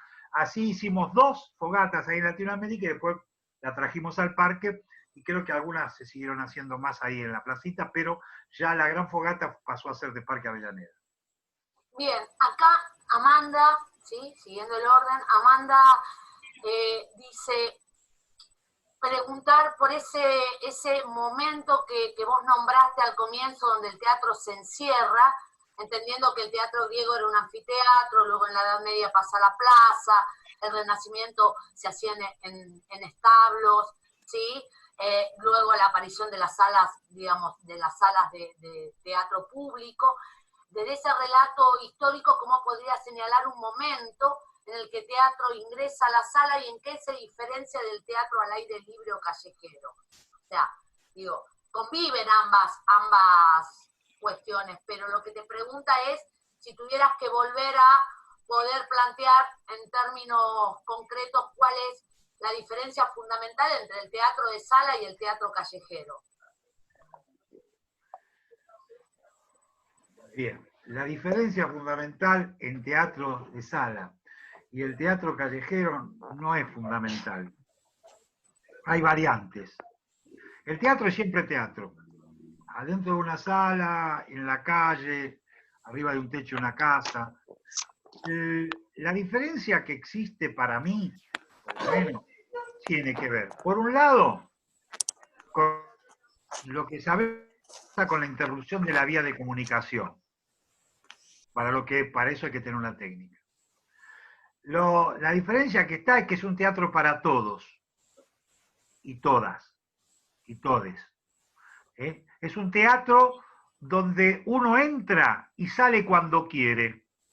No tiene que pagar una entrada o pedir permiso, entra y sale. Y el actor nunca va a saber por qué se fue. No se sabe. Si se estaba meando, si fue a ver al novio o la novia, o porque le aburrió la obra. Entonces uno se queda tranquilo. Bueno, se habrá ido por otra cosa, no porque está saliendo mal. Algunos sí se persiguen y se debe ser porque está saliendo mal. No. En la sala eso no se puede hacer. El tipo está sentado en primera línea, a lo sumo se duerme, pero no se puede ir, hace un quilombo que la gente... Entonces se tiene que quedar. En la calle no, te vas. La calle tiene esto de que, como es para todos y todas, también a veces no se lo valoriza. Y esto es un problema ya cultural, porque todo lo que se cobra vale y lo que no se cobra no vale. Entonces ahí es donde está la diferencia. Vos querés ver qué pasa ahí adentro y pagás una entrada ansiosamente, pero si te lo está mostrando que va a pasar algo ahí y que no tenés que pagar nada, por ahí no le das tanta importancia. Pero la calle tiene esa magia que no te la va a dar la sala, que es, vos estás haciendo un espectáculo, te vestís adelante del público, porque estás ahí, o no, pero normalmente el actor callejero se maquilla, está todo ahí, la gente está mirando. En un momento te transformás en el protagonista, el centro de atención, y contás tu historia, el grupo cuenta la historia. Y después termina, y estás, ¿sabés cuál es la otra? Estás al igual que el espectador, estás en el mismo espacio que el espectador, te igualás al espectador. No hay una distancia entre escenarios, no. Estás ahí, el tipo terminó y el tipo está ahí, y cuando terminó, la gente te saludó o no, vos te sentás para demasquillarte, y en ese momento pasa un pibe en bicicleta y el espacio volvió a su normalidad. Eso es lo que... Y vos hiciste uso de un espacio de todos y se lo devolviste para el uso de siempre. Estas son las diferencias que no tiene con la sala. Kiara justo te pregunta, en esta necesidad que todo el tiempo subrayamos, ¿no?, de formar los actores en una técnica específica, este tema de la técnica para espacios abiertos. Dice, bueno, ¿qué opciones surgen en otros roles, como la dramaturgia para el teatro callejero, la dirección, ¿sí? ¿Cómo el mismo actor, en todo caso, podría jugar ese rol? ¿O cuál sería una formación que apunte a esos aspectos para la puesta en escena en la calle? Claro, para los otros roles, como todo, hay que capacitarse. Bueno, pero un tipo que hace, qué sé yo, le pueden preguntar a Jorgelina, por ejemplo, ¿qué hace Jorgelina con la pilcha? Bueno, entonces sabe que no hay una luz, que la luz va a ser de día, entonces ya piensa en una paleta con esa claridad. Sabe que va a ser dura, que las escenas son de mucha violencia y tiene que subir y bajar un escalón que por ahí en el teatro lo haces a una velocidad y en la calle a otra. Entonces, la diferencia de sostén de ese vestuario va a tener su particularidad. Si hay un escenógrafo, va a tener que anclar o no más las cosas, considerando el viento, considerando cuál va a ser también su uso. O sea que ahí uno va a tener que adaptar e investigar para cada oportunidad. Y con respecto a la dramaturgia, la música lo mismo, ¿no es cierto? Nosotros proponemos que la música salga del propio actor, que es mucho más rico. Entonces, por eso está musicalidad. Me parece que es potente eso. Y por otro lado, lo que no quiere decir que siempre sea así, no, no, desde luego, pero tiene que tener tiene que jugar un rol también en el espacio, el viento, la situación donde está instalado, también hay que pensarlo. Y con respecto a la dramaturgia, que ya es un poco más complejo, para mí tiene que ver con esto que se quiere contar y cómo. Porque la palabra tiene que empezar a tomar, cosa que es difícil, no siempre se logra, una importancia determinante cuando se dice. Y cuando nosotros queremos decir y queremos hacer escuchar, esto que decíamos, la diferencia que tiene con el circo, ¿no? Que acá hay que narrar, que hay que contar, que hay que hablar de toda una historia, se tiene que escuchar. Y ahí es donde tenemos que ver con la voz y con lo que se cuenta, qué se cuenta, y ahí la dramaturgia callejera específicamente, empieza a tener más que nada como si fuera un guión de cine, se acerca a lo que es un guión de cine, porque la didascalia empieza a tener una importancia fundamental, porque a veces, a mí me ha pasado, el autor, el director, y yo creo que pasa en todo el teatro, pero el director forma parte de la dramaturgia de la obra. Yo creo que siempre pasa eso, porque la mirada que le pone él y cómo lo cuenta, está jugando con esa dramaturgia. Ustedes saben bien como ejercicio. Uno puede decir, vamos corriendo de tantas maneras diferentes y bueno, las circunstancias dadas están determinadas, pero el cómo no. Entonces, esas cuestiones tienen que ver con que hay una dramaturgia de la calle. Que nosotros, digamos, yo lo pude sortear tomando clásicos y adaptándolo de esta manera. Entonces yo sé que el clásico tiene una estructura sólida, que cuenta cosas que muchos ya conocen y que a mí me interesa contar. Entonces, ¿cómo la hago? Y hago una adaptación de ese clásico sin perder la esencia, básicamente sin perder la esencia, y lo pongo al servicio de ese lenguaje. Entonces creo que lo más importante que puede pasar es dos cosas. Que el que quiera hacer dramaturgia de calle y que no sea el director o el actor, que me parece bien que sea un dramaturgo, trabaje con el grupo esa dramaturgia, porque la va a tener que ir corrigiendo a lo largo de la puesta, en conjunto al director. Esa sería una salida. Y la otra es como, qué sé yo, como hice yo con algunos clásicos, también que, por ejemplo, en el caso de Cristina Cofret, hizo un espectáculo, permitió que yo se lo haga pelota, y bueno, y ella resignada a eso, me dijo, bueno, sí, soy yo y vos, y bueno, listo, o soy yo con vos haciéndome pelota el texto. Bueno, es así, también pasa eso. En este caso quedó muy contenta siempre, no sé si siempre realmente, pero en la mayoría de los casos como que se dio esa conjunción, que me permitió que a su texto yo le pusiera parte de este lenguaje. Esto es lo que, pero me parece que sí, sería interesante, porque yo alguna vez quise hablar sobre la dramaturgia de calle en Argentores, pero bueno, pasa esto también, no hay mucho interés en conocer, y para muchos creen que no hay diferencia. El que no conoce los espectáculos de calle creen que no hay diferencia. Y las hay porque es otro lenguaje. Bien, lo que antes de hacerte la próxima pregunta, como vas contestando algunas, o por lo menos yo creo que vas contestando algunas de las preguntas que se fueron haciendo, les pido a aquellos que fueron haciendo preguntas y creen que no están de alguna manera respondida en lo que fue detallando esto, que la vuelvan a preguntar.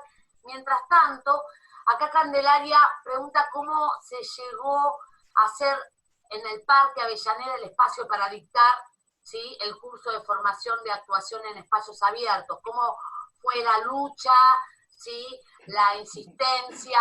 Digo, creo que justamente esta pregunta es fundamental, por eso digo... Hay una hora más, ¿no? Más o menos, no sé si tenés una hora más, alguien te va a cortar, pero digo, me parece que es fundamental tomar esto, especialmente porque estamos en el marco también del curso de actuación para espacios abiertos ahora, ¿no? Me parece fundamental esa pregunta, me parece fundamental. Me parece fundamental y creo que porque yo tenía que haber hablado y no hablé de eso. Y creo que es determinante, en nuestro caso en particular, ¿no? Esto tiene que ver con la inserción en la comunidad. Digamos, uno puede hacer un teatro comunitario donde hace con los vecinos un teatro que en un lugar que ya preestablecido, etcétera, etcétera. En principio se juntaron en la esquina, la gente después buscó un lugar.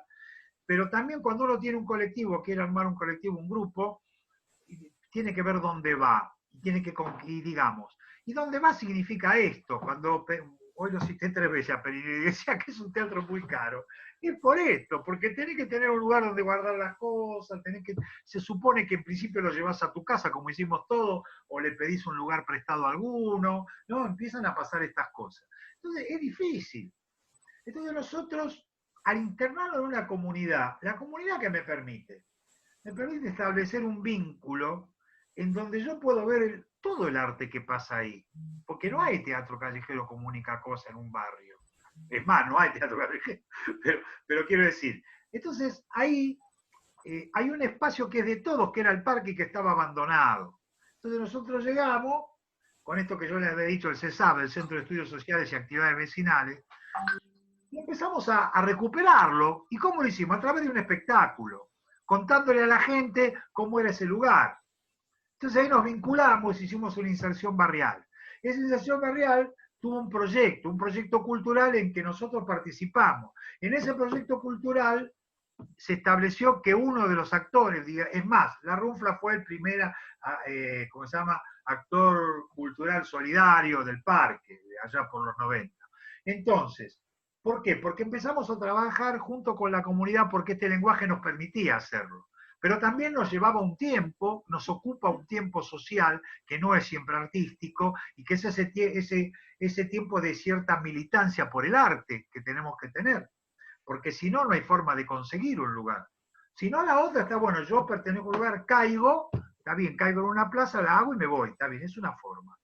Pero si yo quiero insertarme en una comunidad para poder hacer un desarrollo, lo hago. A partir de lo que yo hago, que es mi arte, veo cómo coincido con ese lugar, y ese lugar que también es de todo, porque nosotros lo estamos haciendo en el espacio público, porque la escuela es un espacio público también. Entonces dijimos, ¿cómo nosotros podemos acá, en este espacio, introducir nuestro proyecto? Ese proyecto, gracias al método que existe en el Parque Avellaneda, que es la ley 1153, que habla de la gestión asociada, se llevó en el 2004 la idea de qué escuela queríamos, en aquel entonces era más chico todo, menos pretencioso, hicimos un vínculo con la Escuela Municipal de Arte Dramático, hicimos que la mesa de trabajo y consenso, que es donde vecino y gobierno acuerdan las actividades a realizar, aceptara que exista esta escuela, y fue el acuerdo número 4 de la mesa de trabajo y consenso por la que se formó la escuela, con la Escuela Metropolitana de Arte Dramático, este curso de formación del actor para espacios abiertos, con larguísimo el nombre, pero bueno, quedaba mejor para venderlo que hacerlo que decir teatro callejero en aquel entonces, y hubo que ceder un poco frente a estas cuestiones, ¿no? Pero bueno, así se formó esto que hoy depende del Estado, pero el Estado somos nosotros, o sea que además del Estado, si no depende de nosotros, no va a venir el don Estado y decir, señores, esto es así. No, somos nosotros los que seguimos teniendo presencia y que tenemos que seguir defendiéndolo dentro de los otros círculos que existen y de las otras actividades que existen, en el parque, en la EMAD.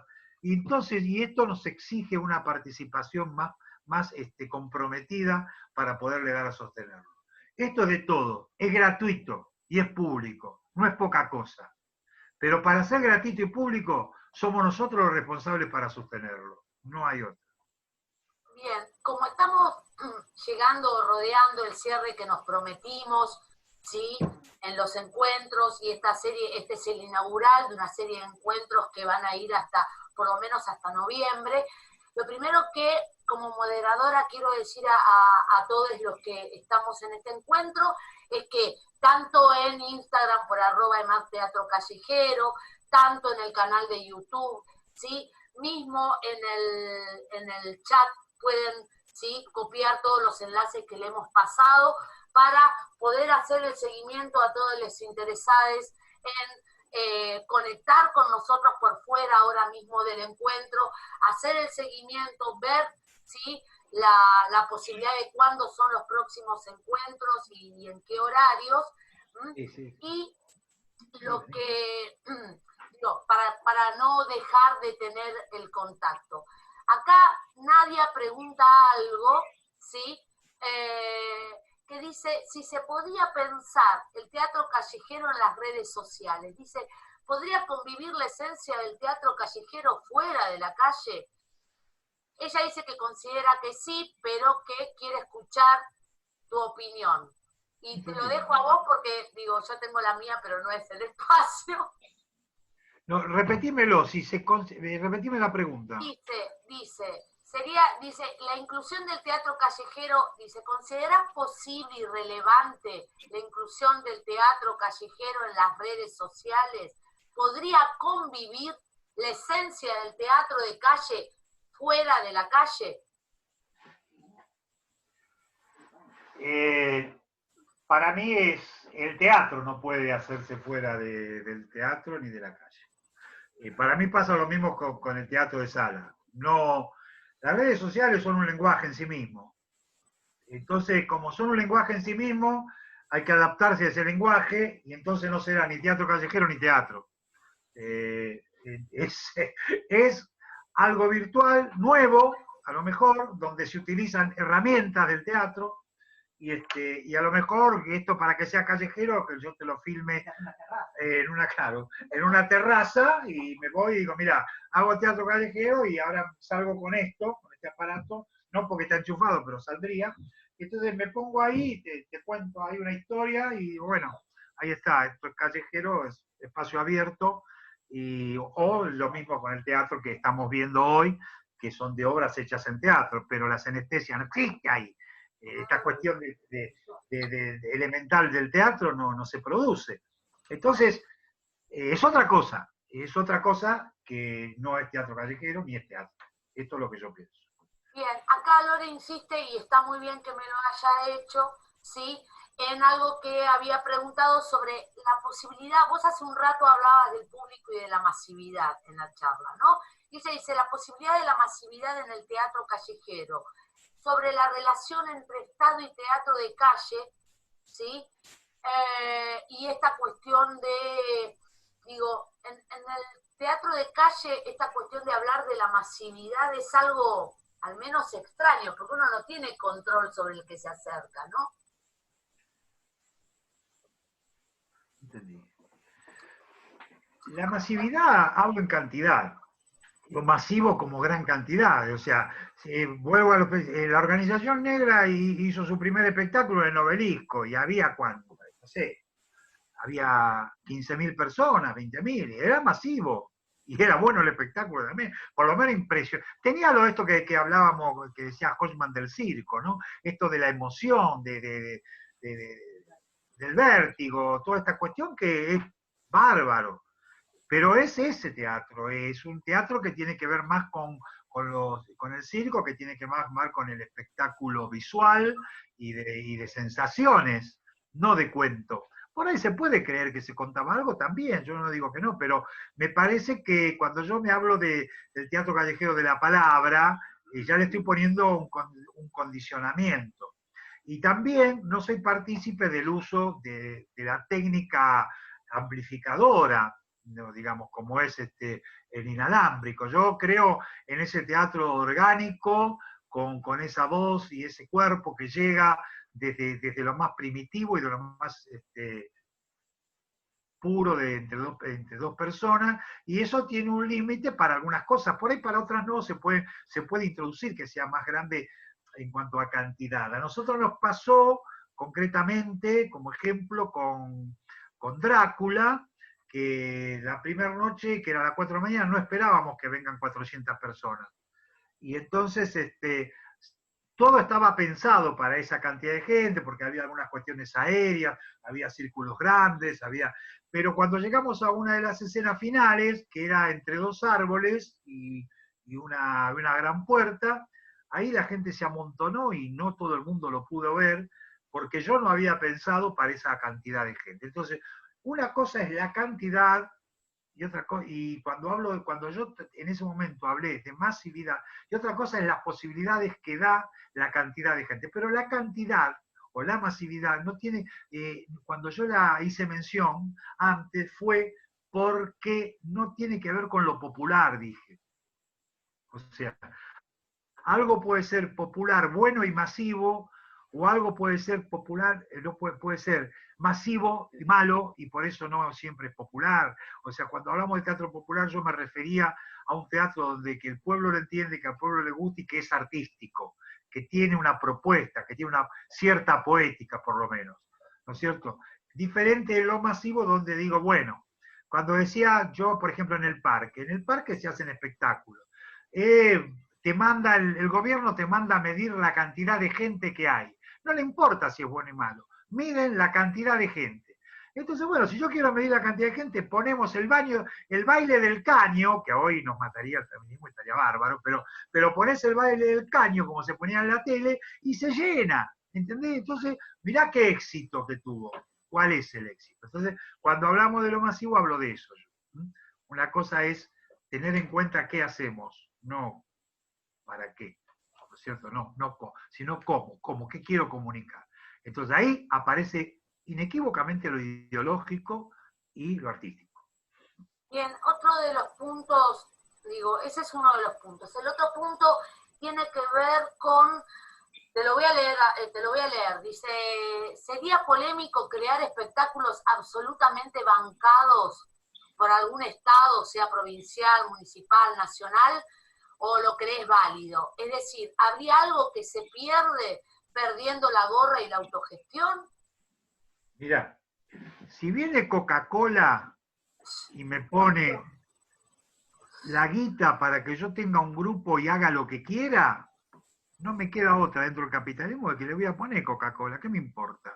Si yo puedo seguir diciendo lo que quiero y haciendo el arte que quiero, y no me queda otra, y me serví. Digo Coca-Cola porque no sé si, la verdad lo pienso dos veces y no sé si lo haría, pero bueno, no quiero ser tan, no quiero ser tan extremo, pero bueno, por ahí en lo más profundo no quiero que me auspicie Coca-Cola. Pero bueno, digamos que los auspicios, no, mientras no condiciones, yo creo que hoy, si no te dan una plata, no es por un problema de censura, no te dan una plata porque no les interesa lo que vos haces, porque es así. No es, pero si viene un Estado y ese Estado me pone la plata para hacer lo que yo quiero, es lo que corresponde, no solamente, no, es lo que corresponde. El Estado tiene que cubrir estas necesidades artísticas que el mercado a veces no lo cubre. Y a veces el mercado sí lo cubre, pero bueno, eso depende también de otros factores. Pero a mí me parece que sí, dentro de las cuestiones artísticas, que no la puede cubrir el mercado, es el Estado que tiene que estar inequívocamente avalando, sobre todo si son cosas de calidad, ¿no? Si son cosas que tienen una calidad digna. Bien, bueno, yo sigo insistiendo en que estamos tratando de ir cerrando, pero acá Nelsi Díaz te dice, es muy interesante lo que decís respecto a la dramaturgia, porque así como hay cursos y posgrados de dramaturgia, varios, agrego yo, creo que debería existir uno específico de teatro callejero, ojalá, agrego yo. Creo que sería una propuesta interesante para el EMAT, sobre todo para los que estudiamos hace años contigo en el parque, te dice Nelsi. Digo, no hay pregunta, te está planteando lo interesante, ¿sí? De abrir otros cursos de formación en otras necesidades dramatúrgicas del espacio de calle, ¿sí? Como hay otros tantos posgrados. El tema es... Sí. Digo, yo creo que hay dos cosas que nos estarían faltando, me parece, que tienen que ver con la dirección y la dramaturgia, justamente. Son dos cuestiones que como que quedaron pendientes, ¿no? Yo creo que el actor, que yo tengo una propuesta que no se pudo llevar a cabo, pero que es que a dar cursos de dirección de teatro de calle con actores que después se transforman en directores, digamos, aquellos que han transitado este camino, digamos, de haber hecho el teatro de calle, que se puedan transformar y que le interese dirigir, por otro lado, ¿no? Y porque creo que la dirección, sobre todo en nuestra cultura, sigue existiendo, por más que nosotros querramos ser lo más, digamos, en las dinámicas grupales, establezcamos la horizontalidad mayor, hay un momento en lo artístico que alguien tiene que cerrar, y ese es el director, digamos, para ponerle un nombre. Entonces, yo creo que el trabajo se puede hacer lo más colectivo posible, pero hay alguien finalmente que cierra, que se pone afuera, que mira y que dice cómo se debe hacer. Para mí. Creo que esto sería rico poderlo hacer, para dar herramientas, y en términos de dramaturgia hay bastante para hacer, y sería un trabajo más específico que puede estar dentro de este ciclo o no, pero sí se tiene que hacer también sobre la propia producción. Creo que hay que hacer una dramaturgia de producción y juntarlo, ¿no? O sea, que ambas cosas podrían fusionarse, digamos. Cómo abordar la dramaturgia, cómo poder dirigir, una de las posibilidades de poder dirigir, y acompañado de la técnica que uno ya conoce, porque ahí estamos, por eso la idea de posgrado. Bueno, ya como era esta escuela, al principio ser actor, después ser actor callejero, después poder ser director y dramaturgo. Son diferentes roles que creo que se pueden fusionar en un sistema de este tipo, ¿no? Hacer un gran seminario en donde podamos introducir estas cosas con gente que esté dispuesta. Bien, mientras yo te traslado la última pregunta, ¿sí? Y antes de eso, de darte la pregunta, lo que sí quiero decirte a vos en principio es que todo el mundo, digo, está anotándote en el chat las gracias, ¿sí? Por el encuentro, nosotros también lo celebramos, agradecemos a todos los que están acompañándonos. Queremos decirles también que este encuentro se está grabando, por lo tanto, ¿sí?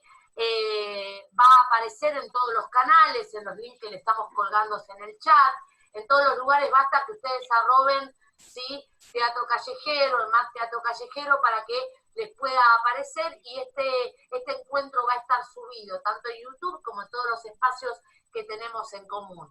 Mauro te pregunta algo que me parece muy interesante volver a traer como lugar de cierre, que tiene que ver esto de, ya que hablabas acerca del otro y el que mira, dice, ¿cómo se transforma el transeúnte en público? ¿No? Ese ser que se encuentra con el hecho artístico que no lo salió a buscar. Transformar al transeúnte en espectador y de espectador en partícipe, decía la Runfla, ¿no? O sea, yo creo que el espectador, el transeúnte se transforma en espectador en la medida de que lo que estás emitiendo es interesante para él, y se produce como una curiosidad para saber qué está pasando y qué estás contando. A partir de ese momento pasa a ser espectador, y pasa a ser partícipe cuando se compromete más en la historia y en alguna medida recorre el tránsito del cuento con vos, con el actor, y si tiene que trasladarse, se traslada, si tiene que tener algo, lo tiene, y siempre nosotros tratamos de que eso haya sido voluntario y nunca forzado, pero bueno, yo creo que ahí es un hecho volitivo y consciente el del público también, como el del actor, en transformar eso, ¿no? O sea, tiene que pasar a partir de unas ganas que se le produce, algo que se le despierta al espectador, y que esto se despierta o se va. Es ahí donde hablábamos la otra vez de ese transeúnte que se transformó en espectador y que si no le gustó vuelve a ser transeúnte.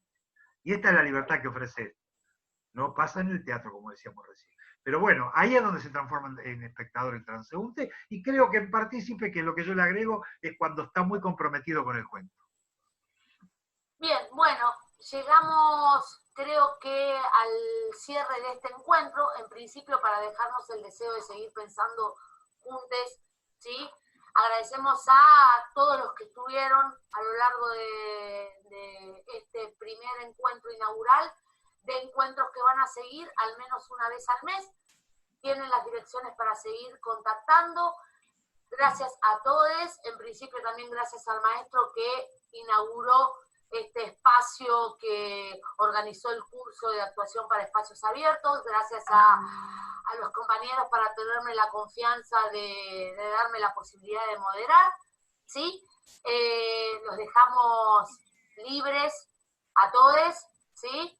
Y nos vemos pronto. Bueno, yo me despido también, agradezco a todos los que se colgaron, me pareció interesantísimo. Creo que sería importante establecer una rutina que nos cuesta tanto en esta época, viste, que comes a cualquier hora. A mí me pasa. Ayer fui a comer, eran las 3. ¿Cómo? Y bueno, me colgué. Uno va perdiendo las nociones de tiempo cuando no tiene una actividad muy precisa. Entonces, por ahí sería bueno que este ciclo se mantenga con esta concurrencia, porque quienes van a venir van a hablar mucho mejor que yo, a lo mejor, de muchas realidades que se están produciendo en el teatro hoy. No se están produciendo, pero que tienen su historia, que creo que es importante que se pregunte como se preguntó hoy, porque de ahí surge también la dinámica de estos encuentros. Quiero agradecer a todos los que siguen peleando para que esta escuela, con esta dificultad, a todos los docentes del país, pero también del mundo, pero también a los que están defendiendo hoy la escuela con todas las dificultades que significa sostener hoy las clases de esta manera, a los alumnos que son poquitos pero que están haciendo el esfuerzo para seguir, porque me parece que esto se ha establecido en nosotros una especie de estado de resistencia, y en este estado de resistencia creo que tenemos que seguir hasta que podamos volver a una realidad nueva, o no sé cómo va a ser, pero sí no desfallecer ante estas cosas que a veces no suceden, que es un futuro incierto. El futuro incierto lo hacemos cierto día a día, no hay otra. Y me parece que poder tener un proyecto, que es encontrarnos 4 veces más, es tener un proyecto. Y tener un proyecto es vida. Muchas gracias a todos. A todos, chau, chau.